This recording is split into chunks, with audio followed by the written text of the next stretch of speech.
નમસ્કાર. ફરી એકવાર આપણે ભેગા થયા છીએ.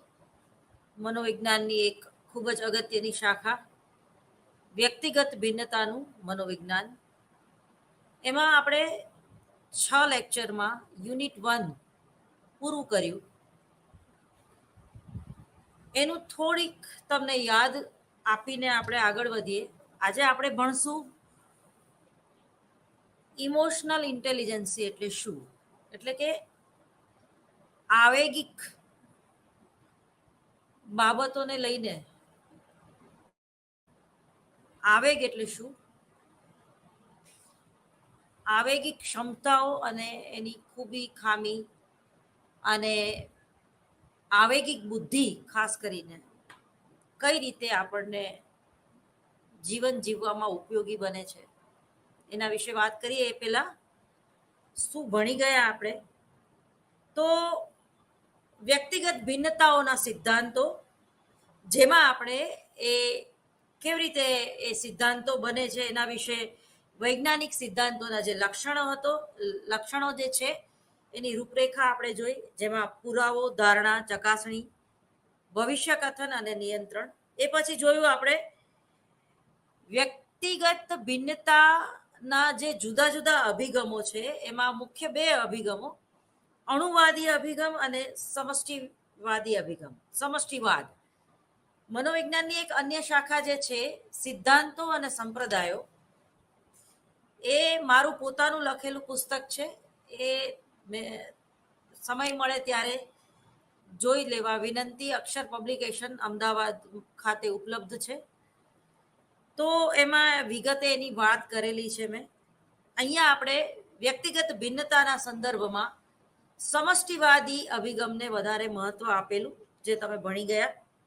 એ પછી છે વ્યક્તિત્વ સિદ્ધાંતની વિશિષ્ટતાઓ, એટલે કે વ્યક્તિ વચ્ચે જે ભિન્નતાઓ છે એમાં વિશિષ્ટતાઓનું જે લક્ષણ છે, એમાં એનો વ્યવહારિક અભિગમ કેવો હોવો જોઈએ, વ્યક્તિત્વમાં આપણે પ્રેરણા અને સમાયોજનને વધારે મહત્વ કેમ આપવું જોઈએ, એની આપણે ચર્ચા કરી લીધી.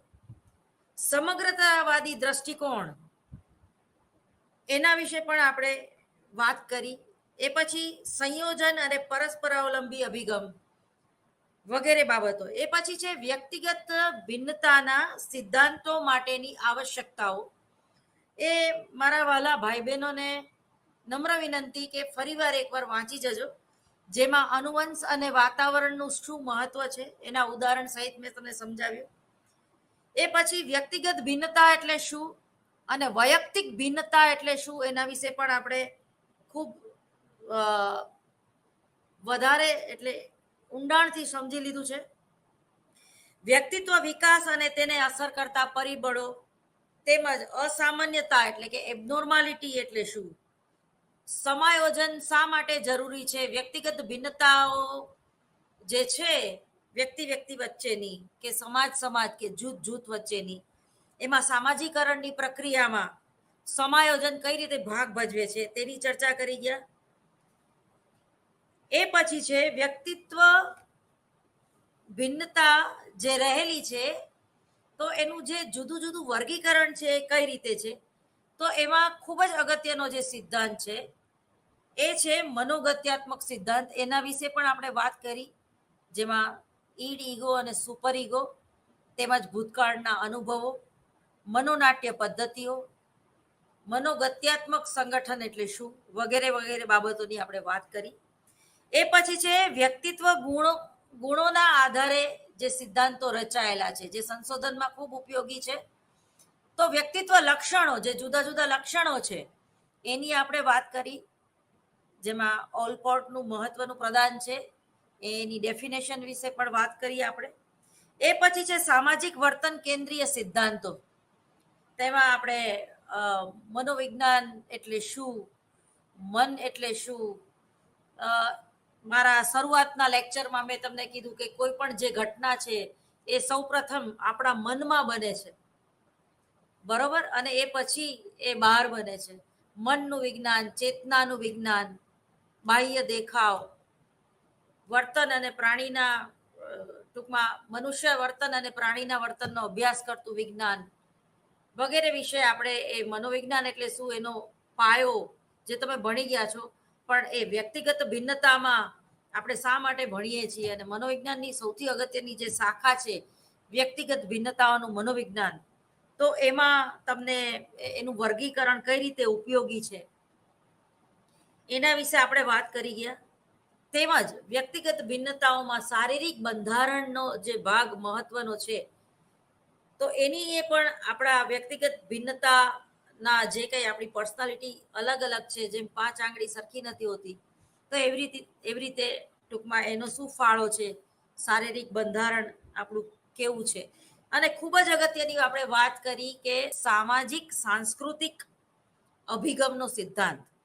આ વ્યક્તિગત ભિન્નતાઓને સમજવા માટે સામાજિક અને સાંસ્કૃતિક સિદ્ધાંત છે એ ખૂબ જ અગત્યનો છે. તમે જુઓ કે મનોવિજ્ઞાનના બધા જ અભ્યાસો જે છે એ તુલનાત્મક હોય છે અને માટે જ વ્યક્તિગત ભિન્નતાઓને સમજવી ખૂબ જ જરૂરી છે. તેમજ એનો ખૂબ જ વ્યવહારુ ઉપયોગ છે.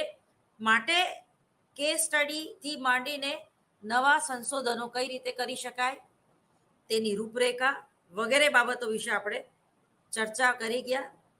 અને શા માટે વ્યક્તિગત ભિન્નતાઓને સમજવી અને સમજાવી અઘરું પડે છે, તો એની મર્યાદાઓ જે છે એમાં મર્યાદાઓમાં ભવિષ્ય કથનાત્મક શક્તિ જે છે, એમ જ વર્ણનાત્મક દ્રષ્ટિબિંદુ જે છે, સાથે સાથે વ્યક્તિત્વની જટિલતા. દરેકનું વ્યક્તિત્વ ખૂબ જ જટિલ હોય છે. એને આપણે પહેલી દ્રષ્ટિએ કે એના બાહ્ય દેખાવ ઉપરથી એનું આપણે મેજરમેન્ટ કાઢી શકતા નથી. એના વિશે આપણે વાત કરી.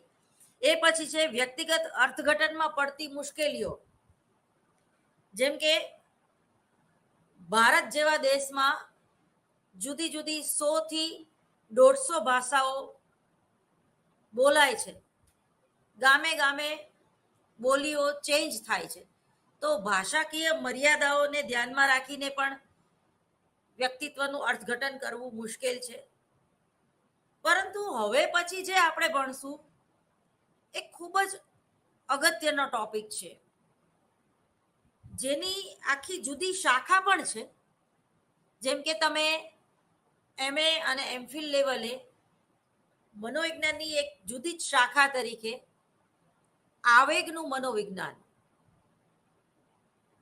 અથવા તો બોધાત્મક મનોવિજ્ઞાન આવું તમે ભણો છો, અથવા તો ભણી ગયા હશો કે સ્પેશિયલ સાયકોલોજીમાં તમે ભવિષ્યમાં ભણશો. તો બોધાત્મક મનોવિજ્ઞાન શા માટે આપણે ભણવું જોઈએ? આવેગનું મનોવિજ્ઞાન આપણે શા માટે ભણવું જોઈએ? એ બહુ ટૂંકમાં વ્યક્તિગત ભિન્નતાઓના મનોવિજ્ઞાનમાં એક ટોપિક તરીકે તમારે ભણવાનું છે. અને આનું ખૂબ મહત્વ છે. આ ટોપિકનું જુદા જુદા પર્સનાલિટી ડેવલપમેન્ટના વર્કશોપમાં પણ ઇમોશનલ ઇન્ટેલિજન્સી એટલે શું અને એ કઈ રીતે ડેવલપ કરી શકાય, તેમજ વ્યક્તિગત ભિન્નતાઓ આમાં કઈ રીતે ભાગ ભજવે છે અને એને લગતા કેસ સ્ટડી અથવા તો એનો જે કંઈ વ્યવહારુ ઉપયોગ છે એ મને કહેતા ખૂબ જ ગૌરવ થાય છે કે આપણા દેશના વડાપ્રધાન નરેન્દ્ર મોદી સાહેબ, જેણે ઇમોશનલ ઇન્ટેલિજન્સી ઉપર ખૂબ વાતો કરી છે. તમે સર્ચ કરશો ગૂગલ તો તમને એની માહિતી 100% મળશે. તો નરેન્દ્ર મોદી સાહેબ જે આપણા દેશના વડાપ્રધાન છે, એમની ઇમોશનલ ઇન્ટેલિજન્સી ખૂબ જ વિશિષ્ટ છે અને વખાણવા લાયક છે. જેણે આપણા દેશને આઝાદી અપાવી એવા મહાત્મા ગાંધીની પણ ઇમોશનલ ઇન્ટેલિજન્સી ખૂબ જ સારી હતી. તો આ સારી અને સાચી કે ખરાબ એ બધું કઈ રીતે નક્કી થઈ શકે, અથવા તો ઇમોશનલ ઇન્ટેલિજન્સીનું માપન કઈ રીતે થઈ શકે, એ બધી જ વાત આપણે ડિટેલ્સમાં જોઈશું. હવે ભાવના એટલે બીજાની લાગણીને સમજવાની વાત, અને नियंत्रण, टूंकमा अपने और दूसरों की भावनाओं को समझना और नियंत्रित करना एक विशेष गुण है. जो આપણે વ્યક્તિત્વ લક્ષણોના જુદા જુદા ગુણો વિશે ચર્ચા કરી ગયા. ઓલપોર્ટની વ્યાખ્યા યાદ કરી જાઓ. વ્યક્તિત્વ એટલે કે મનોશારીરિક તંત્રનું એવું ગત્યાત્મક સંગઠન કે જેમાં સમાયોજનથી એ નિશ્ચિત થાય છે, અને એ સંગઠન એનું ગુંફન છે, એમાં ગત્યાત્મકતા હોય છે. એના વિશે આપણે ખૂબ ચર્ચા કરી ગયા. તો એ ટૂંકમાં એનું લક્ષણ એટલે ગુણ. તો તમારી જે વ્યક્તિગત ભિન્નતા છે અથવા તો તમારું જે વ્યક્તિત્વ છે એ એના ગુણના આધારે લોકો તમને ઓળખે છે. એટલે જ ઘણીવાર આપણે વ્યક્તિત્વ અને ચારિત્રને એક સમજી બેસીએ છીએ. આપણે એવું માનીએ છીએ કે વ્યક્તિત્વ હોય ને ચારિત્ર તો હોય જ, અને ચારિત્ર હોય એટલે એનું વ્યક્તિત્વ છે. એટલે એક સિક્કાની બે બાજુ છે, ચારિત્ર અને વ્યક્તિત્વ. પરંતુ ચારિત્ર એટલે વ્યક્તિત્વ નહીં, પણ ચારિત્ર એટલે વ્યક્તિત્વનો એક ભાગ.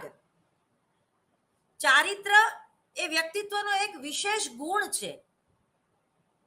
બરોબર, આપણે ઈડ, ઈગો અને સુપર ઈગોમાં પણ આની ચર્ચા કરી ગયા કે ભાઈ તમારી અતૃપ્ત જરૂરિયાતો જે વણસંતોષાયેલી હોય કે અસામાજિક હોય, તો એ જરૂરિયાતો સંતોષવા માટે એ તમારી જે લાગણી છે એને તમારે નિયંત્રિત કરવી પડે છે. એનો યોગ્ય સમય આવે ત્યારે આપણે એ લાગણીને વ્યક્ત કરીએ છીએ. કારણ કે આપણે આપણા કોઈક સાંસ્કૃતિક મૂલ્ય હોય છે, આપણે કયા સમાજમાંથી આવી છીએ, કઈ સંસ્કૃતિમાંથી આવી છીએ, એ ખૂબ જ મહત્વની વાત છે. અને જેવા સમાજમાંથી આવી છીએ, જેવી સંસ્કૃતિમાંથી આવી છીએ, એ પ્રમાણે આપણા વ્યક્તિત્વ ગુણોનો વિકાસ થાય છે. સ્પર્ધાનું વલણ કઈ જ્ઞાતિમાં વધારે હોય છે, એટલે કે હરીફાઈનું. દાખલા તરીકે ગુજરાતની પ્રજા જે છે તો એમાં સ્પર્ધાનું વલણ છે, પણ કેવું એનું જે એંગલ છે આખું બિઝનેસ, એઝ એ બિઝનેસમેન તરીકે. ધીરુભાઈ અંબાણી ગુજરાતના છે, તો પછી અદાણી ગ્રુપ. તો આ જે છે એ બિઝનેસ કરવો એ ગુજરાતની પ્રજાનું લક્ષણ છે, એ એનો ગુણ છે. બરાબર. હવે આ ગુણમાં એ ઇમોશનલ ઇન્ટેલિજન્સી ક્યાં વાપરે? તો દાખલા તરીકે તમે ગોળધન થાળમાં જમવા માટે જાઓ તો એ તમારું સ્વાગત કરે. તમે જાણે કોઈ રાજા મહારાજા હોય એ રીતે એ લોકોના જે વેઇટર હોય અથવા તો જે કાર્યકર્તા હોય એ તમને સરસ રીતે એ બોલાવે, ગુડ મોર્નિંગ કે, અથવા તો એક ભારતીય પરંપરા પ્રમાણે નમસ્તે કહીને તમને આખી શું જમશો અથવા તો આગ્રહ કરીને જમાડે કાઠિયાવાડી લોકો. બરોબર. ઇસ્કોન થાળ છે, જે જુનાગઢ વાળાનો ઇસ્કોન થાળ એવું લખેલું છે, તો યાર રીતસર તમને અરે થોડુંક લ્યો સાહેબ, થોડુંક લ્યો, શીરો બહુ સરસ છે. અરે તમે ખાલી શીરો જ ખાધો, ગુલાબ જાંબુ તો ખાઓ. તો આ શું છે? ભાવના, લાગણી, આગ્રહ કરવો કોકને જમવાનો. તો બધી હોટલોમાં આવું નથી મળતું. એ તમને મોઢું ચડાવીને તમને કોઈ થાળી પીરસે તો તમને ભૂખ તમારી મરી જાય છે, તમારી ભૂખ ઓછી થઈ જાય છે. અથવા તો ઘણા લોકો એવી પોલિસી વાપરે છે, તમે ગુજરાતની બહાર જાઓ તો તમને ખ્યાલ આવે, તમને સૌથી પહેલા સૂપ આપવામાં આવે. તમને એમ કે હજી તમે પણ એવું માનતા હશો કે સૂપ પીવાથી તમારી ભૂખ ઉગડે. વાત સાચી છે, પણ હોટલના સૂપ પીવાથી ભૂખ ના ઉગડે, કારણ કે એની અંદર મેંદાનો લોટ નાખેલો હોય. પછી તમે ઘણા લોકોને એવી ટેવ હોય છે જેમાં પેલા પાપડ ખાઈ લે, ડુંગળી ખાઈ લે, અથવા તો એ તમને કાચું ખાવાનો આગ્રહ રાખે. તો આ જે છે એ તમારી ભૂખ મારી નાખે છે. પછી તમે એ ફિક્સ થાળી મગાવો તો એમાં પણ તમારું ખાવાનું વધે છે. જ્યારે આમ નહીં ને આમ ગુજરાતીઓ તમને કાન પકડાવે છે, તમને એટલું બધું ધરે ખવડાવે ને કે તમને ટીપમાં બીજા 100 રૂપિયા આપવાનું મન થઈ જાય, અને તમે એક શારીરિક ભૂખ મિટાવવાનો તો સંતોષ હોય, પણ એક માનસિક સંતોષ સાથે લઈને તમે જાઓ છો. તો આ છે ઇમોશનલ ઇન્ટેલિજન્સી ગુજરાતી પ્રજાની, ગુજરાતી બિઝનેસમેનની. તો આવા અનેક ઉદાહરણો આપીને આપણે લોકોના, પ્રજાના, કે કોઈ જ્ઞાતિના, કે કોઈ સમાજના, કે કોઈ રાજ્યના શું ગુણ છે એના વિશે આપણે એના લક્ષણો ઉપરથી ટૂંકમાં જાણી શકીએ, એની સંસ્કૃતિ ઉપરથી જાણી શકીએ. તો તમે જુઓ કે વ્યક્તિગત ભિન્નતાની બાબતમાં તમારું કૌટુંબિક વાતાવરણ કેવું છે, તમારું સાંસ્કૃતિક વાતાવરણ કેવું છે. તમે ગુરુકુલના સ્ટુડન્ટ હોય તો તમારી પર્સનાલિટી કંઈ જુદી જ હોય છે. તમે ઇંગ્લિશ મીડિયમમાં અથવા તો તમે ક્રિશ્ચન કોઈ પાદરીની સ્કૂલમાં જ્યારે ભણો છો તો ત્યારે તમારું આખું જે થિંકિંગ છે એ જુદું હોય છે. એની રજાઓ, દાખલા તરીકે લોયલા સ્કૂલમાં કોઈ ભણતું હોય તો બની શકે કે એને જન્માષ્ટમીની રજા ન મળે, પણ એને ક્રિસમસની રજા મળે. તો આ બધી જ બાબતો જાણીએ અજાણીએ આપણા વ્યક્તિત્વ ઉપર અસર કરતી હોય છે. સૌથી પહેલા જ્યારે મનોવિજ્ઞાન તત્વજ્ઞાનથી છૂટું પડ્યું એ પછી ઘણા વર્ષોના વર્ષો એણે બુદ્ધિ ઉપર ઘણા બધા સંશોધનો કર્યા, અને બુદ્ધિ વિશે મને અને તમને 9મા ધોરણથી ખબર છે કે બુદ્ધિ એ વારસાગત તત્વ છે. વારસાગત તત્વ એટલે શું? જો કૂવામાં હોય તો જ અવેડામાં આવે, એવું કાઠિયાવાડમાં કહેવત છે. એટલે માતા પિતાની આઈક્યુ લેવલ કેટલી છે, એ લોકોની બૌદ્ધિક ક્ષમતા કેટલી છે, એના ઉપરથી બાળકની બુદ્ધિ ક્ષમતા નક્કી થાય છે. એટલે બુદ્ધિ એ વારસાગત તત્વ છે, બરોબર. દાખલા તરીકે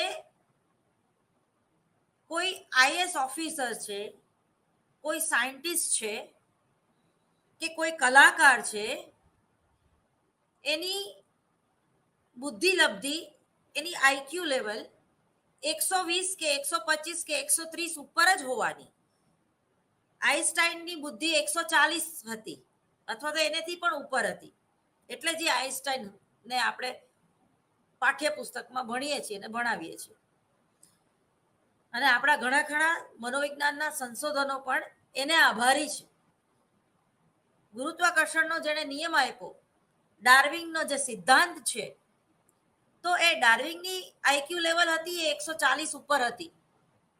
તો તમે જીવનમાં સફળ જશો કે નિષ્ફળ, એનો આધાર તમારી બુદ્ધિ લબ્ધિ ઉપર આધાર રાખે છે.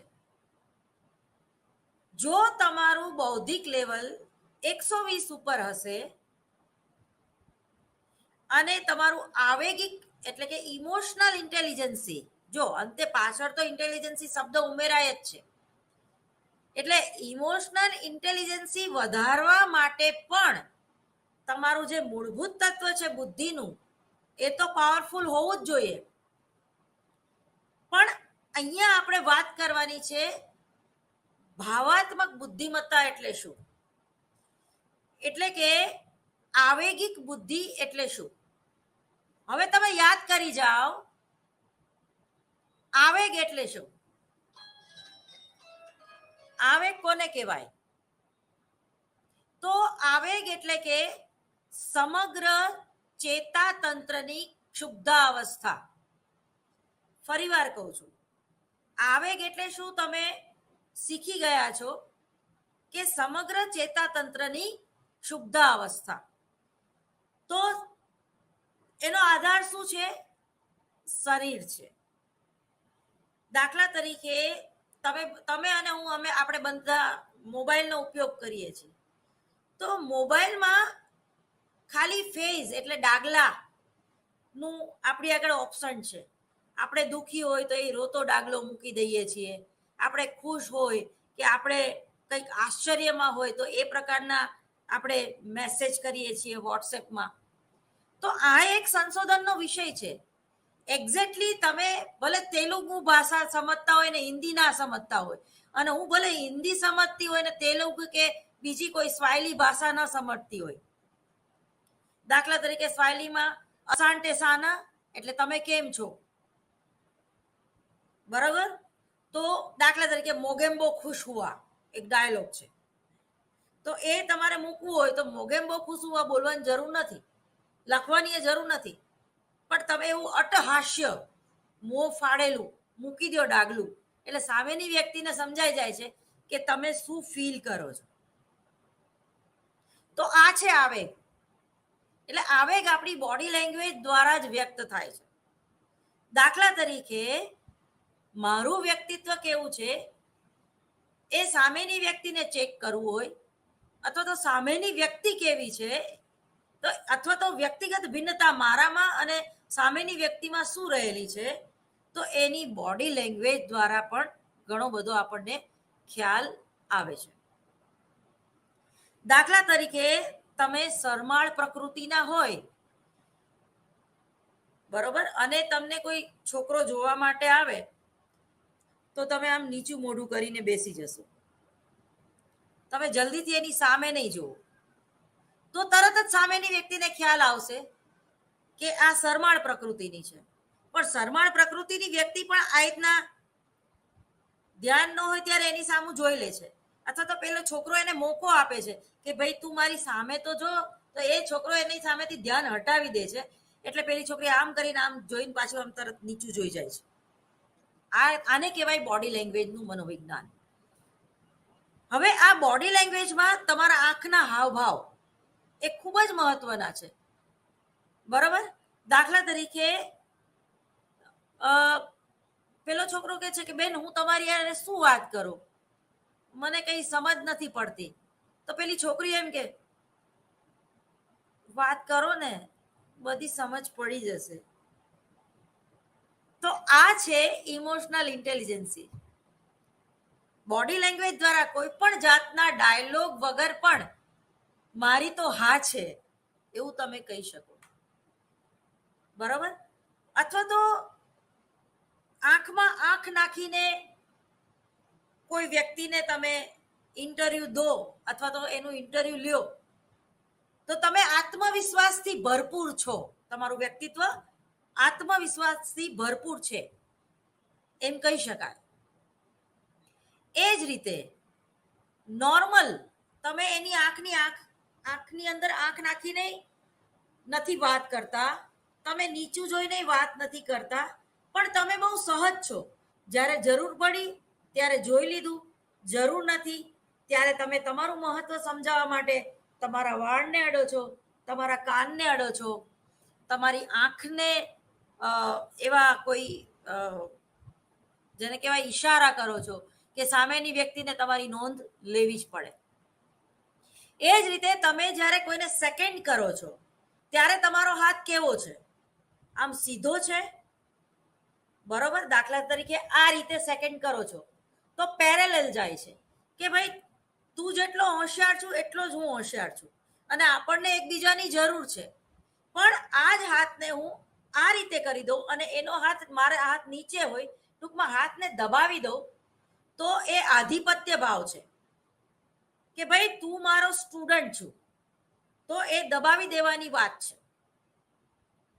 એ જ રીતે જ્યારે તમે કોઈનો હાથ દબાવો છો તો તમે થોડાક આક્રમક વૃત્તિના પણ હોઈ શકો, અને એકદમ દબાવો તો તમે વધારે આવેગિક છો.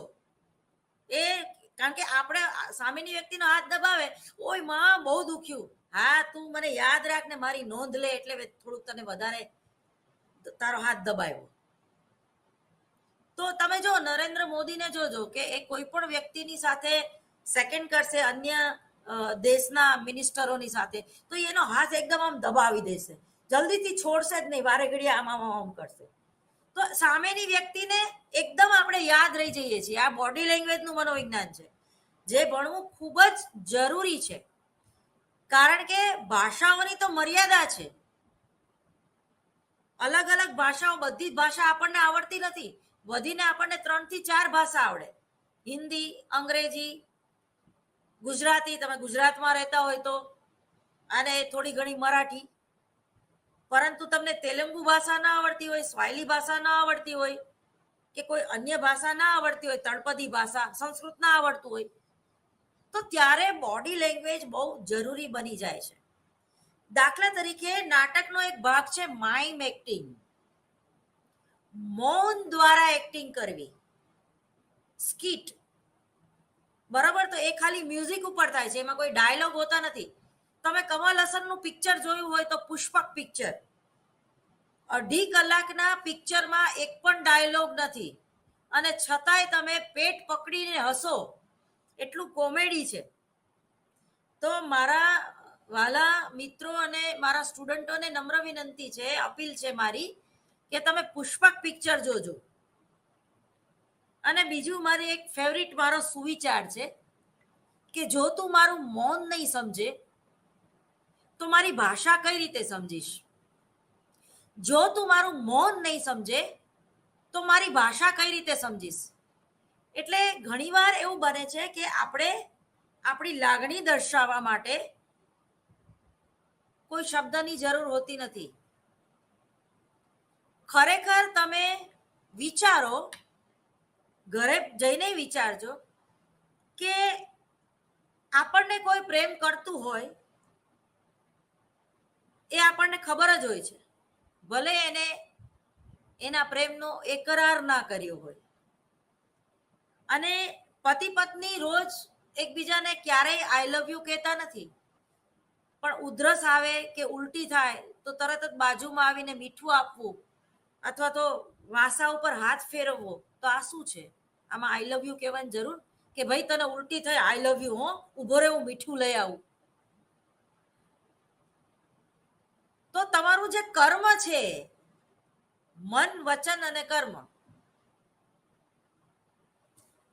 એનાથી અથવા તો તમારી બોડી લેંગ્વેજથી તમારો જે કેરિંગ નેચર છે તમારા હસબન્ડ પ્રત્યેનો, કે તમારી વાઈફ પ્રત્યેનો, તમારા વિદ્યાર્થીઓ પ્રત્યેનો, તો એ તરત જ ખ્યાલ આવી જાય છે કે આનો બહુ કેરિંગ નેચર છે. તો એ કેરિંગ નેચર માટે શું લાગણીશીલ હોવું એ બહુ જરૂરી છે. દરેક લાગણીશીલ વ્યક્તિ કેરિંગ નેચર ન પણ હોય તો આ વ્યક્તિગત ભિન્નતાની વાત છે. એ દાખલા તરીકે ઘણા માતા પિતા એવા હોય છે કે ભાઈ બાળકોને તો સ્વતંત્ર છૂટા મૂકી દેવા જોઈએ, એટલું બધું એની કેર કરવાની જરૂર નથી, કારણ કે એ બહાર જશે તો એની કોણ કેર કરશે? જો આ થિંકિંગ અલગ હોય છે. તો ઘણી માતા એવું વિચારે છે કે હવે ક્યાં સુધી મારે 20 ઘરમાં છે ત્યાં સુધી તો મારા છોકરાનું મારે ધ્યાન રાખવું જ જોઈએ, અથવા તો એને ગરમ ગરમ થાળીમાં રોટલી ઉતારીને આપવી જોઈએ. પછી તો બિચારો હોસ્ટેલમાં ભણવા જવાનો જ છે ને, પછી તો એ કેનેડા જવાનો જ છે ને, પછી તો એ લંડન જવાનો જ છે ને. વ્યક્તિગત ભિન્નતા, બરોબર? અને ઓશો પણ કહે છે કે તમને આઈસ્ક્રીમ ખાવો છે, તમને આઈસ્ક્રીમ બહુ જ ભાવે છે, તમને ભાત બહુ જ ભાવે છે, કે તમને નોનવેજ બહુ જ ભાવે છે, કે તમને લાડવા બહુ જ ભાવે છે, તો એ ખાઈ લ્યો. તમને અફકેપ ના પડી જાય, ટૂંકમાં એના ઉપર ધૃણા ના થઈ જાય. ધૃણા એટલે કે ભાઈ હવે બહુ થઈ ગયું, બહુ આઈસ્ક્રીમ ખાધા, ભાઈ આખી જિંદગી આઈસ્ક્રીમ ખાધા, હવે આઈસ્ક્રીમ ખાવો નથી ગમતો. આખી જિંદગી પિક્ચર જોયા, હવે પિક્ચરમાં બહુ ઇન્ટરેસ્ટ નથી રહ્યો. તો તમારી સ્પ્રિંગ જેટલી તમે દબાવો છો એટલી વધારે ઉછળે છે. તો આ બધી જ બાબતોમાં તમારી બુદ્ધિ કેટલી છે એનું મહત્વ છે. હવે ઓશોએ કીધું છે એટલે મારે આઈસ્ક્રીમ ખાવો છે. ઓશોએ એમ કીધું કે 5 કપ તમે આઈસ્ક્રીમ ના ખાઈ જાઓ. પણ ઓશોને ક્યાં ખબર છે કે નેહા રાવલને ડાયાબિટીસ છે? તો નેહા રાવલમાં બુદ્ધિ હોવી જોઈએ કે ઓશોએ એવું કીધું કે ભાઈ તમને આઈસ્ક્રીમ ભાવતા હોય તો તમને અપકે ન પડી જાય ત્યાં સુધી તમે આઈસ્ક્રીમ ખાઓ, પણ હું ડાયાબિટીસ પેશન્ટ છું એટલે મારે આમાં વિવેક બુદ્ધિ મારામાં હોવી જોઈએ કે મારે આ ઓશોનો આ જે સ્ટેટમેન્ટ છે એને ફોલો નથી કરવાનું. પણ એ સ્ટેટમેન્ટ એટલે એ તો એમને ઉદાહરણ આપ્યું છે, બરોબર, એ ઉદાહરણ આપ્યું છે તો એનામાંથી એ બીજી બાબતને સમજાવવા માંગે છે. તો આ જે વાત છે એનું મહત્વ એટલે કોઈ વ્યક્તિના વિચારોનો હાર્દ સમજવો. કોઈ વ્યક્તિ ક્રિકેટના મેદાનમાં જીતી ગઈ અને પોતાનું ટી શર્ટ ઉતારીને એકદમ દોડીને આવી રીતે પોતાનો આવેગ વ્યક્ત કર્યો જીતનો, તો એ છે ઇમોશનલ ઇન્ટેલિજન્સી. તમે જો એવું વર્તન આપણને જોવું ગમશે ને આપણે વધારે તાલીઓ પાડશું અને બકઅપ કરશું કે ના આ એને જે આવેગ દેખાડ્યો એ યોગ્ય છે. પરંતુ અમુક લોકો એવા હોય છે કે એ જલ્દીથી ખુશ નથી થઈ જતા, એને ગમે એટલું મોટું પરાક્રમ કર્યું હોય. તો આ જે છે એ સમાયોજન, સંસ્કાર, તમે કયા સમાજમાંથી આવો છો એ બધી જ વાતનું એનું. દાખલા તરીકે કપિલ દેવ છે કે સચિન તેંડુલકર છે, એ જલ્દીથી પોતાના આવેગો વ્યક્ત નથી કરતા, પણ હા બોડી લેંગ્વેજ દ્વારા એમની આંખોમાંથી એ ચમક એ વ્યક્ત થાય છે. પણ રાહુલ દ્રવિડ છે કે કોહલી છે એ તરત જ બોડી લેંગ્વેજમાં એ અતિશયોક્તિ એનામાં ટૂંકમાં જોવા મળે છે, પણ એ અતિશયોક્તિ પોઝિટિવ છે, એમાં પોઝિટિવ સાયકોલોજી તમે જોવો છો. એ જ રીતે કોઈ હીરો હિરોઈન જે છે, દાખલા તરીકે રણબીર કપૂર, તો એ પોતાના એ બહુ ઇમોશનલ ઇન્ટેલિજન્ટ માણસ છે. એની બુદ્ધિ તો એટલી પાવરફુલ છે જ, પણ એની જે આવેગિક બુદ્ધિ છે એનાથી એ વધારે પાવરફુલ છે. અને આ જે બુદ્ધિનું જે તત્વ છે એ તમારામાં હોય તો જ તમારી જે ઇમોશનલ ઇન્ટેલિજન્સી છે એ ડેવલપ થાય છે. જેમ કે ભાવના, બુદ્ધિ और इसके संबंध, तो આના વિશે જે વાત કરી ટૂંકમાં किसी भी व्यक्ति का किसी की वस्तु पर निर्देशित होने वाली इंटेलिजेंसी એટલે કે એને જેને આપણે મેં તમને જેમ ઓશોના ઉદાહરણ દ્વારા સમજાવ્યું એ જ રીતે बुद्धि किसी व्यक्ति की तर्क संगत रूप से सोचने, उद्देश्यपूर्ण ढंग से कार्य करने और अपने पर्यावरण से प्रभावित ढंग से निपजने वाली क्षमता है. હવે માની લ્યો કે તમે એક પ્રસંગ તમને યાદ કરાવું નરેન્દ્ર મોદી સાહેબનો, કે જ્યારે આપણે ઈસરો એટલે સાયન્ટિસ્ટોએ ચંદ્ર ઉપર યાન મોકલ્યું અને એ નિષ્ફળ ગયું પહેલી વાર, બરોબર. એટલે જે મોદીજીના સલાહકારો હતા એમણે મોદીને એવી સલાહ આપેલી કે ભાઈ આ તો એઝ એ વડાપ્રધાન તરીકે તમારે ત્યાં ઈસરોમાં જઈને રાત્રે 12 વાગે બેસવાની જરૂર નથી, કારણ કે બની શકે કે આમાં આપણને નિષ્ફળતા મળે. જો નિષ્ફળતા મળે તો પછી તમારો જે આ ઈસરોમાં બેસવાનો જે નિર્ણય છે એ વ્યર્થ જાય ટૂંકમાં. એટલે એને બહુ સરસ જવાબ આપ્યો મોદી સાહેબે. ઇમોશનલ ઇન્ટેલિજન્સી એની જોવો કે ભાઈ સક્સેસ જાય તો હું નહીં હોય તો ચાલશે, પરંતુ નિષ્ફળ જાય મારા દેશના સાયન્ટિસ્ટો જો આ કાર્યમાં એના ધ્યેયમાં નિષ્ફળતા મેળવે, નાપાસ થાય, ત્યારે તો એ લોકોને મારી વધારે જરૂર છે. દાખલા તરીકે હોશિયાર બાળક હોય એને એક ચેપ્ટર ઓછું ભણાવી દે કે અથવા કે આની તૈયારી તું તારી મેળાએ કરી લેજે, તો એ વ્યાજબી છે. હોશિયાર મા બાપનો દીકરો હોય તો એના તરફ સ્વાભાવિક છે કે માં એક એનું કરી લે એવો છે એટલે ઓછું ધ્યાન આપે. પણ જે નબળો છોકરો છે, જે નબળો વિદ્યાર્થી છે, અથવા તો આવું કંઈક કામ છે કે જે મંગળના ગ્રહ ઉપર આપણે કદાચ ન પહોંચી શકીએ, ચંદ્રના ગ્રહ ઉપર આપણને કદાચ પહોંચવામાં નિષ્ફળતા મળે, તો ત્યારે એ સાયન્ટિસ્ટો હતાશ ન થઈ જાય, એને મોટિવેશન પૂરું પાડવા માટે મારે એમની સાથે બેસવું જરૂરી છે. જો એટલે એ સફળ ગયા છે મોદી. અને હમણાં તમે જો આઝાદી કા અમૃત મહોત્સવની વાત આપણે ભૂલ્યા નથી 15 ઓગસ્ટે. બરોબર, તિરંગાને એને જે મહત્વ, હવે એનો જે વિરોધી માણસ હોય એ તિરંગાનો તો વિરોધ કરી જ ના શકે. સામ દામ દંડ ભેદ બધી નીતિ અપનાવવામાં મોદીજી માહેર છે. અને પાછું એ બહુ ટ્રાન્સપરન્સી વાપરે છે. એને જેમાં નથી ખબર પડતી એ તરત જ એમ કહી દે છે કે મને મારો આ વિષય નથી, મને હું કઈ થોડો સાયન્ટિસ્ટ છું, આમાં કેમ ન ઉડ્યું એ મને ખબર નથી, પણ મને એ ખબર છે કે આ પ્રયત્ન કર્યો ને તો બીજી વાર આપણે સક્સેસ જશું. તો આ છે મોટિવેશન. તો આ છે ઇમોશનલ ઇન્ટેલિજન્સી. મેં તમને જેમ શરૂઆતમાં ઉદાહરણ આપ્યું હતું કે ભાઈ કોઈ વ્યક્તિ એક જ વિષયમાં 10મા ધોરણમાં ફેલ થાય તો એને મારવાની જરૂર નથી. એને પહેલું વાક્ય એમ બોલવાની જરૂર નથી કે તે 1 વર્ષ બગાડી લીધું, પણ એને એવું કહેવાની જરૂર છે કે તું એક જ વિષયમાં ફેલ છું, તારે એક જ વિષયમાં હવે મહેનત કરવાની છે. તો આ છે પોઝિટિવ સાયકોલોજી, વિધાયક લાગણી. ઘણા લોકોમાં નિષેધક લાગણીઓ બહુ હોય છે.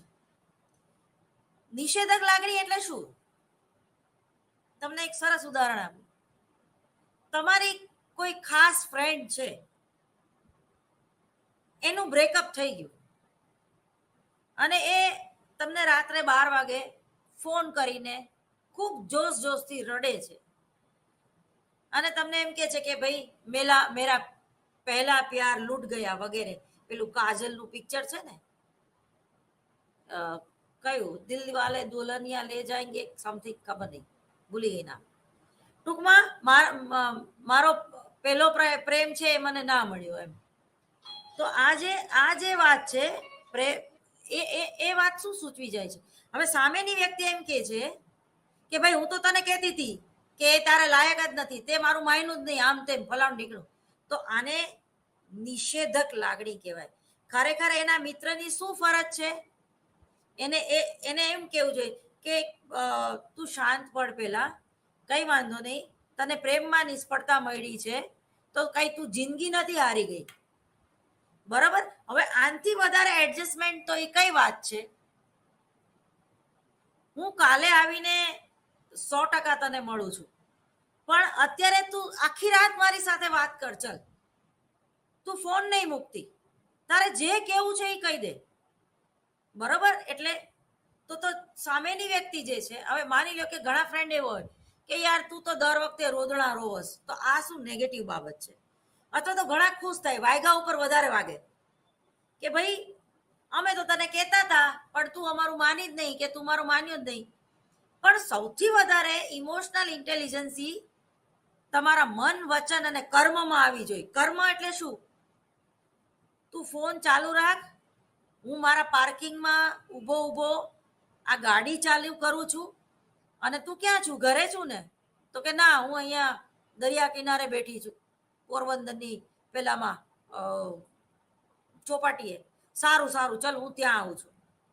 અને તમે એના માટે સરસ મજાની એક સિંગનું પડીકું કે ઘરમાં ગુલાબ ઉગ્યું હોય તો ગુલાબ, અને એની બાજુ જઈને બેસો છો ને એને એકદમ હક કરો છો અને પછી એમ કહો છો કે યાર ગાંડા, છોડ ને, મૂક ને, કાંઈ નથી હારી ગયો તું, હું છું ને, આઈ એમ વિથ યુ. તો આને કહેવાય ઇમોશનલ ઇન્ટેલિજન્સી. કોઈ વ્યક્તિને ખબર પડે કે એને પોતાને કેન્સર છે અને 6 મહિના જ જીવવાનો છે, તો એ થોબડો ચડાવીને ન ફળે, કોઈને પોતાની ફરિયાદ કરીને ટાઈમ વેસ્ટ ના કરે, શારીરિક તકલીફો દેખાડીને ટાઈમ વેસ્ટ ના કરે. અને જે 6 મહિના ઈશ્વરે એના માટે બાકી રાખ્યા છે જીવવા માટે, તો એનું જે ધ્યેય છે, એનો જે ઉદ્દેશ્ય છે, એના જે સપના છે, એને જીવવાનો પ્રયત્ન કરે. એ ક્યાંક ફરવા જાય.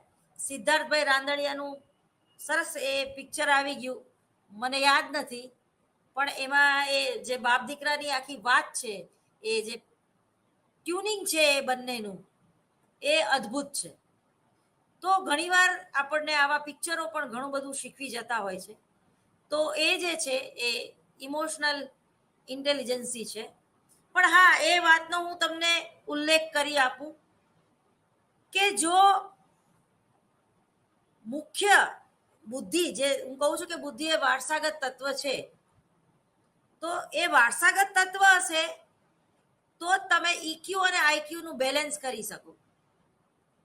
ઇક્યુ એટલે ઇમોશનલ ઇન્ટેલિજન્સી તો જ આવે તમારામાં જો તમારામાં આઈક્યુ હોય. પણ તમને તમારા જીવનનો ધ્યેય શું છે એ ખબર ન હોય, તમારી કોઈ નિર્ણય શક્તિ ના હોય કે આગળ મારે શું કરવું છે.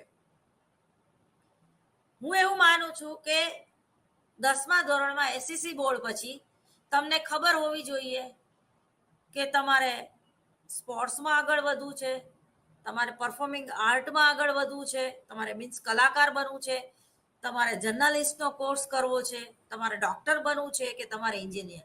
જો પહેલાના જમાનામાં ખાલી ડોક્ટર બનવું છે કે એન્જિનિયર, ઉદાહરણમાં પણ એવું આવે. પણ ના, તમારે સ્ટન્ટમેન પણ બનવું હોય, જરૂરી નથી. અને આપણામાં તો હજી ઘણા લોકો એવું માને છે કે જે સ્ટન્ટમેન હોય ને એનામાં બુદ્ધિ ન હોય. તમે ને હું મેળામાં જઈએ છીએ, એમાં સાતમ આઠમ ગયું, કાઠિયાવાડમાં મેળો થાય, અહીંયા અમદાવાદમાં નથી થતો, રાજકોટમાં થાય, જુનાગઢમાં થાય, તો એમાં મોતનો કૂવો હોય છે. એ મોતનો કૂવો ઉપર જે પેલો બુલેટ ચલાવતો હોય અથવા તો 4 વ્હીલ જૂના જમાનાની મારુતિ ચલાવતો હોય છે, એ જોવાની મને અને તમને બહુ મજા પડે છે. અને છતાં આપણે એવું માની છીએ કે યાર આનામાં બુદ્ધિ નથી, આને કઈ નહીં ને આવું કામ સ્વીકાર્યું મોતના કૂવામાં કામ કરવાનું. અથવા તો આપણે એવું માની કે સર્કસમાં જે લોકો કામ કરે છે તો એ લોકોમાં બુદ્ધિ નથી સાલાઓમાં. આ સર્કસમાં કામ કરાવતા હશે, ઉપરથી નીચે પડે તો મરી જશે ને, તો ગમે ત્યારે આનું મોત તો આવી રીતે જ આવશે. પણ તમે જો એનું મોત નથી આવતું, એનો એક્સિડન્ટ થવાથી મોત નથી થતું, મોતના કૂવામાં એનું મોત નથી થતું, એવું બને એ 100 વર્ષ જીવે એવું બને, પણ એ કોઈ બીમાર ઉંમર થઈ જવાને કારણે એ મૃત્યુ પામે એવું બને. કેમ? એનામાં ઇમોશનલ ઇન્ટેલિજન્સી છે. એ રેકી કરે છે. રેકી એટલે શું એને ખબર છે. રેકી એટલે પ્રાણ શક્તિ. એ પોતાના વ્હીકલ નહીં, પોતાના બાળકની જેમ સાચવે છે, એને રેકી કહેવાય. Positive vibration.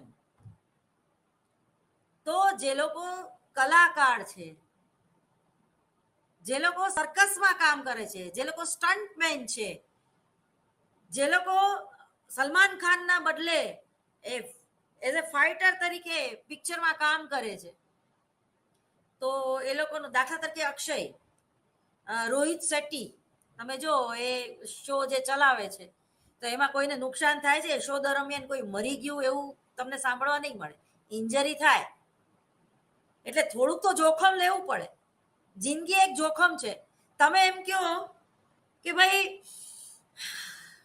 હવે આ શ્વાસ લીધો ને હું છોડીશ નહીં, કેમ? તો કે બહારથી પાછી હવા નહીં આવે તો. આપણે રિસ્ક લેવું જ પડે છે. એ કુદરતી ઘટના છે, શ્વાસ લેવો અને શ્વાસ છોડવો. જો તમે આટલી ડરીને જીવો તો તમે મોત પહેલા જ મરી જશો. Over protective child. ઉધરસ આવે તોય મમ્મી આમ દોડીને રસોડામાંથી આવે ને રૂમાલ લે, શું થઈ ગયું મારા દીકરાને? શરદી થઈ ગઈ? ઓહો, બેટા આજે સ્કૂલ નહીં જતો. તો આની ઇમોશનલ ઇન્ટેલિજન્સી આને ના કહેવાય, આને નેગેટિવ એપ્રોચ કહેવાય. શરદી તો થાય, હવે એમાં કઈ વાંધો નહીં, આઈસ્ક્રીમ ખાય એટલે મટી જાય. તો આ જે વાત છે એ ઇમોશનલ ઇન્ટેલિજન્સીની છે. બાળક પડી જાય અને તમે જોશથી રાડું પાડો તો એ તમારામાં ઇમોશનલ ઇન્ટેલિજન્સી નથી. પણ બાળક પડી જાય અને તમે તાલી પડો, ચાલ ઊભો થઈ જાય, કાંઈ નથી થયું, તો આને કહેવાય ઇમોશનલ ઇન્ટેલિજન્સી. જેम के भावना, बुद्धि और इसके संबंध में इमोशनल इंटेलिजेंसी स्वयं की और दूसरों की भावनाओं की पहचान करने में, उसमें अंतर करने की क्षमता के साथ इसी जानकारी का अपनी सोच और कार्यवाही को निर्देशित करने में उपयोगी है। मेयर और सलोवी का ये मुख्य अप्रोच जो है वो आप स्क्रीन पर देख सकते हैं। ઇમોશનલ ઇન્ટેલિજન્સીમાં ખાસ કરીને આપણું સાંસ્કૃતિક વાતાવરણ, આપણા સંસ્કારો, स्वसभानताની વાત મેં તમને કરેલી। ભાવાત્મક बुद्धिमत्ता का जो मॉडल है એ તમારા કુસુમબેન કે ભટ્ટનું પુસ્તક છે એમાં આપેલા છે। એ જ રીતે આ વ્યક્તિગત ભિન્નતાઓનું જે મનોવિજ્ઞાન છે એમાં જે ઇંગ્લિશ પુસ્તક છે એમાં પણ આ મોડલ જે છે એ અવેલેબલ છે। અને મેં તમને વ્યક્તિત્વ એટલે શું અને વ્યક્તિગત ભિન્નતા એટલે શું એમાં આત્મા વિશે વાત કરેલી, સ્વસભાનતા વિશે વાત કરેલી અને પ્રેરણા વિશે પણ વાત કરેલી। એટલે એનો અત્યારે હું માત્ર ઉલ્લેખ કરી જાઉં છું, આપણે ડિટેલ્સમાં નથી જતા કારણ કે ઓલરેડી આપણે એ ભણી ગયા છીએ। આત્મા, તમે જો ઇમોશનલ ઇન્ટેલિજન્સીમાં આપણે આત્મા જોઈ નથી શકતા, પણ મારા અને તમારામાં બંનેમાં આત્મા છે। આપણે જો એવું વડીલોને કહેતા સાંભળીએ છીએ કે આ મૃત્યુ વખતે આનું મોં ખુલ્લું રહી ગયું હતું, એટલે કદાચ એનો જે આત્મા છે, એનો જીવ છે એ મોંમાંથી ગયો। આની આંખ ખુલ્લી રહી ગઈ હતી એટલે આની આંખમાંથી એનો આત્મા ગયો હશે। તો અથવા તો એનું સ્વાધિષ્ઠાન ચક્ર એનો તાળવામાંથી જ જીવ ગયો એટલે એને મોક્ષ મળી જાય। તો જે આવેગ છે એ જે મૃત્યુ પામી છે જે વ્યક્તિ, એના મોઢા ઉપર પણ તમે જોઈ શકો છો કે આ વ્યક્તિ બહુ શાંતિથી ગઈ લાગે છે, એના મોઢા ઉપર શાંતિ દેખાય છે, એનું મોઢું હસતું છે। અથવા તો તમે જુઓ ઘણાના મોઢા એકદમ વિકૃત થઈ જાય છે, જે લોકો કેન્સરથી પીડાતા હોય કે એવી બહુ બ્રેન સ્ટ્રોક આવ્યો હોય કે જે લોકોને પેરાલિસિસનો એટેક આવ્યો હોય કે જેને બ્રેન ડેથ જાહેર કરવામાં આવ્યા હોય, જે લોકો કોમામાં હોય અને મૃત્યુ પામ્યા હોય, તો એ લોકોનું ફેસ રીડિંગ તમે કરો તો એ અલગ હશે। અને જેનો બહુ શાંતિથી જીવ ગયો હોય તો એનું તમે ફેસ રીડિંગ કરો તો એના મોઢા ઉપર એક શાંતિ દેખાતી હશે। તો આ જે ભલે આપણે આત્માને જોઈ નથી શકતા, સમજી નથી શકતા, એનું પુનરાવર્તન નથી કરી શકતા, પરંતુ એ મનોવિજ્ઞાનની જે એક શાખા છે ભારતીય મનોવિજ્ઞાનની, આધ્યાત્મિકતાનું મનોવિજ્ઞાન અથવા તો પૂર્વજન્મનું મનોવિજ્ઞાન, તો એમાં પણ આત્માનો ઉલ્લેખ છે। ભારતીય મનોવિજ્ઞાનમાં પણ આત્માનો ઉલ્લેખ છે। અને મારો અને તમારો જ્યારે આપણે ચેતન અવસ્થામાં હોઈએ છીએ ત્યારે આપણો જે આત્મા છે એ અહીંયા આપણે ચાંદલો કરીએ છીએ આજ્ઞા ચક્ર ઉપર, એટલે આપણો જે આત્મા છે એ અહીંયા બિરાજમાન છે। આપણે કોઈને રેકી આપીએ એટલે કે ઉર્જા શક્તિ ટ્રાન્સફર કરીએ અથવા તો આપણે રેકી લઈએ ત્યારે જે આપણું આ જે અહીંયા છે ત્યાં આપણે આમ ધ્યાન ધરીએ છીએ તો ત્યાંથી આપણને પોઝિટિવ વાઇબ્રેશન આવે છે અથવા તો એ હિલિંગ થાય છે અને આપણને ઢીચણના દુખાવા હોય કે બીજા કોઈ દુખાવા હોય તો એમાંથી આપણે રિલેક્સ થઈએ છીએ।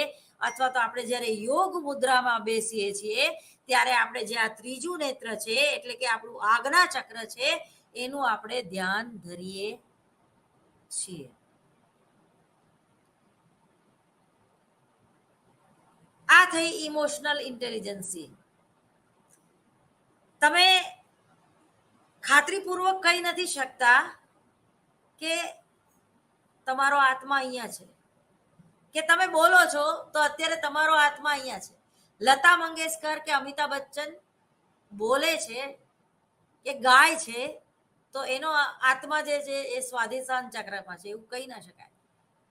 રાધા અને કૃષ્ણ એકબીજા વચ્ચેનો જે પ્રેમ છે તો એ હૃદય ચક્ર જે છે એમાં રાધા અને કૃષ્ણનું આખું સ્થાન છે। દરેક ચક્રના દેવી દેવતા અલગ છે, એ આખો અલગ વિષય છે, આપણે વિષયાંતર ના થઈ જાય એનું ધ્યાન રાખીશ. તો ટૂંકમાં સ્વસભાનતા ને એના વિશે પણ આપણે ઘણું બધું સમજી ગયા. પ્રેરણા એટલે જરૂરિયાત. મેં તમને કીધું પ્રેરણા પ્રાથમિક જરૂરિયાત. રોટી કપડા ઓર મકાન, નીડ, બરોબર. નીડ એટલે બેઝિક જરૂરિયાત. ઈરણ, જેને ખાવા અને ઊંઘ સાથે સંબંધ છે, જેને સેક્સ સાથે સંબંધ છે, જાતીય વર્તન સાથે સંબંધ છે. ઊંઘ, તમારી ઊંઘ પૂરી ના થઈ હોય તો તમને ભૂખ નથી લાગતી. હું સૂઈ લેવું પેલા, મારી ઊંઘની જરૂરિયાત વધારે છે, હું પેલા સૂઈ લઉં પછી શાંતિથી જમીશ. અથવા તો મને પેલા ભૂખ લાગી છે, ભલે ગમે એટલી ઊંઘ આવતી પેલા હું કંઈક ખાઈ લઉં, બાકી તો મને ઊંઘે નહીં આવે ભૂખા પેટે. જો વ્યક્તિગત ભિન્નતા. તમારા ગુણ છે એ તમે અન્ય ઉપર થોપતા નથી, કારણ કે તમે સમજી શકો છો કે ભાઈ મારી જે ઊંઘની જરૂરિયાત છે એ મૂળભૂત જરૂરિયાત છે અને પછી ખાવાની જરૂરિયાત છે. પણ સામેની વ્યક્તિને કે રૂમ પાર્ટનરને એવું નથી, એ પેલા બ્રેડ બટર ખાશે પછી જ એને ઊંઘ આવશે. તો તમે એકબીજાને અન્ડરસ્ટેન્ડ કરી શકો, સમાયોજિત થઈ શકો કે ભાઈ તું તારી રીતે સાચો છું, હું મારી રીતે સાચી છું. અથવા તો સવારે ઉઠીને હું ગાયત્રી મંત્ર ના બોલું એ પહેલા જમીન ઉપર પગ ને, તમારી આસ્થા, તમારો વિશ્વાસ, તમારો ભરોસો કોઈ એક વસ્તુ સાથે જોડાયેલો છે તો એમાં કંઈ ખોટું નથી. એનેથી તમારી આવેગિક કક્ષા જે છે એ મજબૂત થશે, પણ યંત્રવત ના હોવું જોઈએ. ગાયત્રી મંત્ર બોલતા બોલતા તમને જો સ્થિરતા ન આવે અને તમે ચપ્પલ પહેરતા પહેરતા ગાયત્રી મંત્ર બોલો અને બ્રશ હાથમાં લો ત્યારે ગાયત્રી મંત્ર પૂરો થાય તો એ તમારી ટેવ થઈ, એ તમારી આદત થઈ. પણ તમે સમજીને તમારી બોડી લેંગ્વેજનો ઉપયોગ કરીને જમણા અંગૂઠાનું શું મહત્વ છે એ સમજીને ભૂમિની માફી માંગીને તમે પૃથ્વીમાં ઉપર પગ મૂકો છો. પગ મૂકો અનિવાર્ય છે, પણ તારી માફી માંગુ છું કે તું અમને સંભાળસ, તું અમને ઝીલસ. આ ભાવ. તો આનેથી તમારું જે ઇમોશનલ લેવલ છે, તમારું જે બેલેન્સ છે, એ તમારા સંસ્કાર, તમારું કલ્ચર, તમારી સભ્યતા, તમારી સંસ્કૃતિ, તમારા ફાધર મધર કોણ છે, તમે કયા કલ્ચરમાંથી આવો છો એ ડિસાઈડ કરે છે. ઉમરો પૂજવાની પ્રથા, તો એ સમજીને તમે ઉમરોનું પૂજન કરો તો એ ફાયદો આપશે 100%, કારણ કે એમાં તમારા પોઝિટિવ વાઇબ્રેશન છે. ધર્મ, ધર્મ, ધર્મનો અર્થ શું? તો કે ધર્મ એટલે ધારણ કરવું, પણ સમજીને ધારણ કરવું. સ્વામિનારાયણનું તિલક અલગ હોય છે, ઇસ્કોનમાં જે સાધુ સંતો હોય છે એનું તિલક અલગ હોય છે, મારું અને તમારું તિલક અલગ હોય છે, કોઈ વિધવા બેન હોય તો એનું તિલક અલગ હોય છે. એ જ રીતે પહેરવેશ, તમે ઓશોને ફોલો કરતા હોય તો એમાં રેડ કલરનું મહત્વ છે. એ જ રીતે તમે સ્વામિનારાયણ સંપ્રદાયમાં જાઓ તો એમાં પીળા કલર અથવા તો ગાજરિયા કલરનું મહત્વ છે. એ જ રીતે તમે બીજા કોઈ કેસરિયા કલરનું વધારે મહત્વ છે. તો યલો કલર એ શું છે? બુદ્ધિનું પ્રતીક છે. તમે ગણપતિજીને જોવો તો એ લગભગ યલો કલરના ધોતીમાં હશે. માતાજી કોઈ પણ અંબામાને જોવો તો એ લાલ કલર, એટલે એ દુર્ગતિ હારિણી દુર્ગાએ નમઃ. તો એ જે ખપ્પર લઈને હાથમાં કાલિકાનું રૂપ તમે જોવો તો એ તો ટૂંકમાં આવેગ, બોડી લેંગ્વેજનું મનોવિજ્ઞાન, તમારા હાથ વાઇબ્રેશન, તમે તમારા આંગળીના ટેરવાથી ઝીલો છો. વાઇબ્રેશન કોઈને આપી એટલે હિલિંગ, પ્રાણ શક્તિ, તમે એ તમારા હાથમાંથી કંઈક જાતું હોય પણ હોય તો આપશો. તમારો મોબાઈલ ચાર્જ હોય તો તમે વાત કરી શકો છો. એ જ રીતે તમારા દરેક ચક્રો ચાર્જ હોય તો તમે કોઈને આપી શકો છો. બેંક બેલેન્સ હોય તો તમે કોઈને પૈસા ઉછીને આપી શકો છો. તો ટૂંકમાં આ બધા જ ચક્રો ચાર્જ કરવાથી તમારું આઈક્યુ લેવલ અને તમારું ઈક્યુ લેવલ તમે સારી રીતે બેલેન્સ કરી શકો છો. હા, તમારી આઈક્યુ લેવલમાં તમે વધારો નથી કરી શકતા. મેં તમને કીધું એમ કે કુવામાં હોય તો જ અવેડામાં આવે. એ તમે બરોબર સમજી ગયા. આપણે 9મા ધોરણમાં પણ સમજી ગયા છીએ. પણ તમારી ઇમોશનલ ઇન્ટેલિજન્સી ઈક્યુ તમે વધારી શકો છો. અને ધ્યાન ન રાખો તો ઘટી પણ જાય ઉંમરની સાથે સાથે. દાખલા તરીકે જેમ જેમ તમારી ઉંમર વધે એમ તમને રિયલાઇઝ થાય કે ભાઈ આપણે તો એકલા આવ્યા ને એકલા જવાના ને વધારે ઓલા ભજન પછી બધું યાદ આવે, અથવા તો જિંદગીનું ગણિત હવે સમજાય છે, સરવાળે અહીં બાદ બાકી થાય છે, અથવા તો અતિક્રમણ જેને આપણે મહાવીર જૈન સંપ્રદાય કે બધું ક્ષણિક છે, આપણો અંતિમ ધ્યેય મોક્ષ છે વગેરે વગેરે. પણ આ બધું કરવામાં ક્યાંક આપણામાં ક્રૂરતા આવી જાય છે. કરુણા અને મમતા અને દયાનો ભાવ ધીમે ધીમે કંઈક લુપ્ત થવા માંડે છે. કોઈ વ્યક્તિ ગુનો કરીને તમારી આગળ આવે કે હે પ્રમુખ સ્વામીજી મને તમે બચાવી લ્યો, મારાથી ચોરી થઈ ગઈ છે, અથવા તો હું પેડલર છું, મેં ડ્રગ્સનું વેચાણ કર્યું છે, તો એ પ્રમુખ સ્વામીજી એમ કહેશે કે તારા પ્રત્યે મને સહાનુભૂતિ છે, તારા માટે હું એક માળા કરી લઈશ, પણ હું તને બચાવીશ તો નહીં જ. તો આ નિર્ણય કેવો છે? એ તમારે તમારી ઇમોશનલ ઇન્ટેલિજન્સ હિસાબ તો ઈશ્વર જ કરે છે, એ હિસાબ તો કર્મ જ કરે છે. પણ તમે જ્યારે કોઈ સાધુ સંતની આગળ જાઓ છો અને એ તમને એમ કહે છે કે બેટા હું તારા માટે એક માળા કરીશ, તો એ છે ઇમોશનલ ઇન્ટેલિજન્સી. કારણ કે એને બેલેન્સ રાખવાનું છે. એ સમાજનું પ્રતિનિધિત્વ કરે છે, બરોબર. આગળ એ પોતે શિક્ષાપત્રીમાં બોર્ડ મારીને બેઠા છે કે ચોરી કરવી નહીં, ચોરી કરવા દેવી નહીં, કોઈ ચોરી કરતું હોય તો એમાં માનસિક રીતે પણ સાથ ન આપવો. અને જે વ્યક્તિ માફી માંગનાર છે એ તમારી આગળ કન્ફેસ કરે છે કે ભાઈ હું ચોરી કરીને આવ્યો છું. અને તમારે તમારો ધર્મ પણ દયા, કરુણા અને મમતાનો નિભાવવાનો છે. અને ખરેખર પછી એ તમારે એની માટે માળા કરવી પડે. એનો રાહુ નબળો હોય તો તમારે પ્રબળ કરવો પડે. તો આ છે ઇમોશનલ ઇન્ટેલિજન્સી. જે લોકો શ્રદ્ધા અને વિશ્વાસ છે, અથવા તો જે લોકો આસ્તિક છે, નાસ્તિક નથી, રેશનાલિસ્ટ નથી, એ લોકોમાં ઇમોશનલ ઇન્ટેલિજન્સી વધારે જોવા મળે છે. દાખલા તરીકે એક આસ્તિક અને એક નાસ્તિકની વાર્તાથી હું તમને આખી વાત સમજાવું. એક આસ્તિક હતો કે જેને ઈશ્વર ઉપર શ્રદ્ધા હતી. એ કાયમ મહાદેવના મંદિરે આવીને શ્રી મહિમન સ્તોત્ર બોલીને સરસ મજાનો દીવો પ્રગટાવીને મહાદેવની આરતી કરીને ઘરે જાય.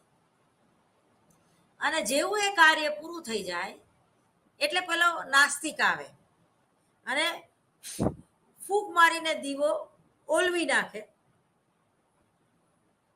અને મહાદેવને કે તું તો પથ્થર છું, તું ક્યાં દેખાસ, બરોબર, અથવા તો તને ક્યાં કોઈની પડી છે, તારી પાછળ આટલું બધું દૂધ બધા વ્યય કરે છે, બધા લોકો મૂર્ખ છે, બરોબર, ઈશ્વર નથી, બરોબર. આ ટાઈપની વાત છે આખી. એકવાર ખૂબ વરસાદ આવે છે, એવો વરસાદ કે પૂર આવે છે. વ્યક્તિ ઘરની બહાર નીકળે મંદિરે જવા માટે, શ્રી મહિમન સ્તોત્ર બોલવા માટે, તો એ તણાઈ જવાની એને બીક છે. એટલે પેલો જે આસ્તિક હતો એ એવું વિચારે છે કે ભાઈ હું તો કાયમ મહાદેવની પૂજા કરું છું મંદિરે જઈને, તો આજે ઘરે બેસીને પૂજા કરું એમાં ક્યાં મહાદેવ નારાજ થઈ જવાના છે? સાચી વાત છે, મહાદેવ ક્યારેય કોઈને ઉપર નારાજ નથી થતા, પણ એ ભોળ્યો છે, ભોળો છે. પણ પેલા નાસ્તિકને એવો વિચાર નથી આવતો. એને તો એવું થાય છે કે પેલો શ્રદ્ધાળુ તો આવા તોફાનમાં દીવો કરવા જશે જ, અને મારે તો ઓલવવા જવું જ છે. એટલે એ દીવો ઓલવવા માટે જાય છે, અને એને મહાદેવ પ્રસન્ન થાય છે કે માગ માગ તું શું માગે છે. તો મહાદેવ તો ભોળ્યો છે એટલે એને પ્રસન્ન થાય છે. ત્યારે જે પેલો નાસ્તિક હોય છે એ આસ્તિક થઈ જાય છે કે ના, ઈશ્વર તું છું. તો જે કંઈ કરો એ સમજીને કરો. એ આપણને ઇમોશનલ ઇન્ટેલિજન્સી શીખવાડે છે. વધુ આવતા અંગે નમસ્તે.